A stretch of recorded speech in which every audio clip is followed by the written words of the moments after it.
Well, good morning. As ever with live streams, if you have a question, your question takes priority. But in the meantime, I will just prattle away for a while. A couple of people have asked me, why do you do this without promoting it? And it's because it's just such a hard thing to do, to build into your life, live streaming on a Sunday morning, and just to be able to talk fluently, that I'm just practicing. And I'm really committed this year to getting the whole suite of videos live on how to teach every primary maths topic. So that's my top priority. And then hopefully if I've got the hang of this, next year I'll be able to come back and do some interviews with amazing people in these live streams and really build them up to being a community for primary teachers. But just right now, primary teachers have got a heck of a lot on their minds and got to stop and acknowledge the stresses that they are feeling as they all plan to go back to work tomorrow. It is overwhelming. I do get it. I have been there. Yeah, could talk about that at length, but that's not really what this is about. So I've called this video Fab Stuff.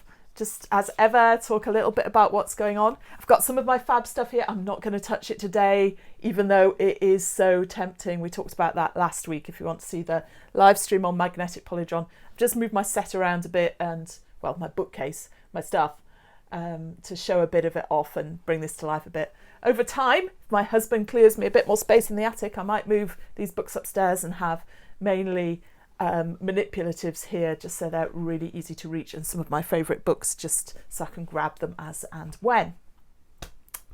So fab stuff. The other thing, there was another thing the amazing men from Polytron sent me last week, and that is this little box here. Let's just show that. It is the magnetic number bug. There it is, and it is a beautiful, beautiful thing. Wonderful when young children are learning to recognise digits. As with all of their stuff, it is just so tactile. Works beautifully. Like, wow. And you can check that their knowledge of digits allows them to place the numbers in the correct order. And you can count in twos and in different numbers, and you can just play and enjoy number. The guys at Polytron, they also own Educational Solutions, and I've previously recommended these number threading beads, which I'm still recommending. I think they're great for fine motor skills. And obviously this particular resource comes out of the same stable of thinking. So if you're a supplier of educational stuff and you want to send me stuff, just get in touch. And my deal is no one gets editorial rights. I say what I want, but I just generally don't say negative things. If I think something's not what I want to promote, I just let people know privately. And where I see something that I know teachers are going to love, I'll jump on that and talk all about it. What amazing stuff. Someone's got to get behind it. I know how hard it is to get good stuff promoted on the massive English network for maths education in schools. Effectively, you can't. It's just there to roll out the whim of ministers. Enough said. What else have I got this week? A fabulous lady in Singapore, Christine Yee, has sent me her fraction cards, which are essentially a fraction wall. Let's just have a look at these. So you get the cards in a pack like this. I've just taken them out of order, so I'll just put them back into order. Okay, so as we look through them, that's a whole, just like on a fraction wall, and some activities on there. Halves that flip up in bits, so you can show just a half. Thirds, and with every unit fraction down to twelfths. Whoop.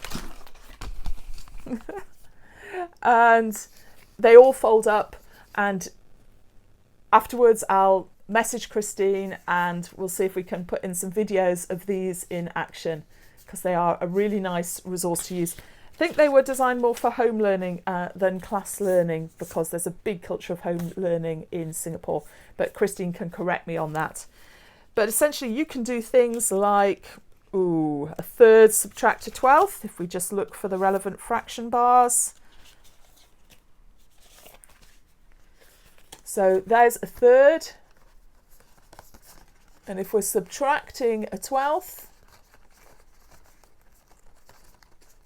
we can see the answer is 3/12, and then we've also got other fraction bars that we can compare it with. It's really nicely manufactured, so you can see precise results really clearly.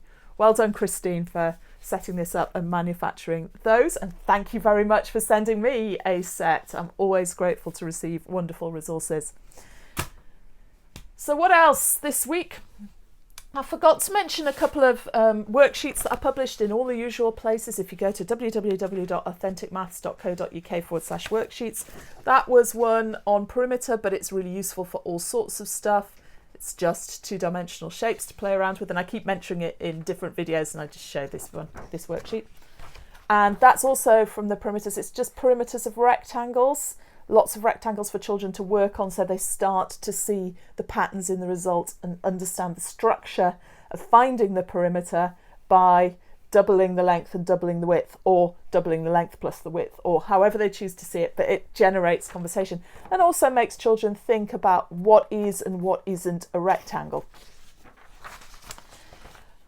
Videos going live. The angles rules one went live after last Sunday's live stream. Really pleased with that. Hope you'll look at it sometime.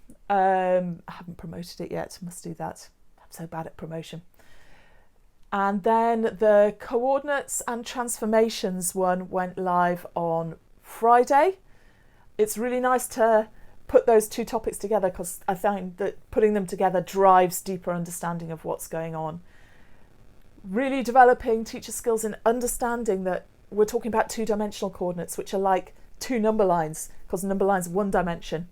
With two-dimensional coordinates, we need two to get into the second dimension, and three-dimensional coordinates, using that context to build teachers' and children's understanding of the similarities and differences between one dimension, two dimensions, and three dimensions.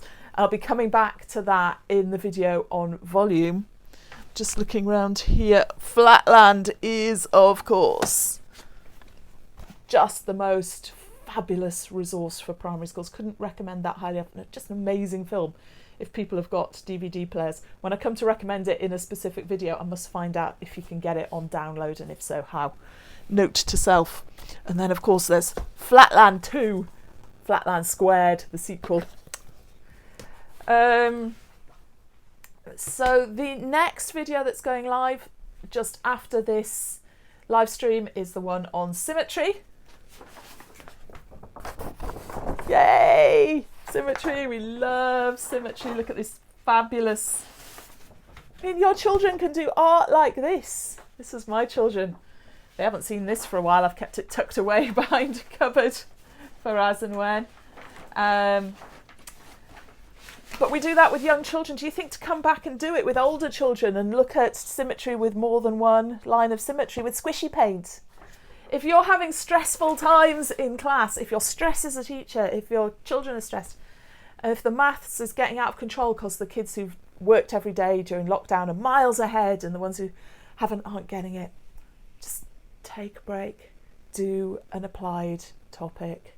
It's a great leveler, relaxes everyone. Just so much fun, and start enjoying your maths again. And hopefully this current series of videos on the applied maths, the shape, space, and the shape, measure and data will really inspire you that you can just maybe have a few lessons where you just do some consolidation revision of your number work at the beginning of the lesson, and then get on with interesting practical maths that's going to extend right into your afternoon and through your day, and create all sorts of links between different areas of maths and different topics in the classroom and the real world, and so on. What else? I've got to prepare some in-school CPD this week, and I'm really looking forward to that. It's really scary to run. It's just so different.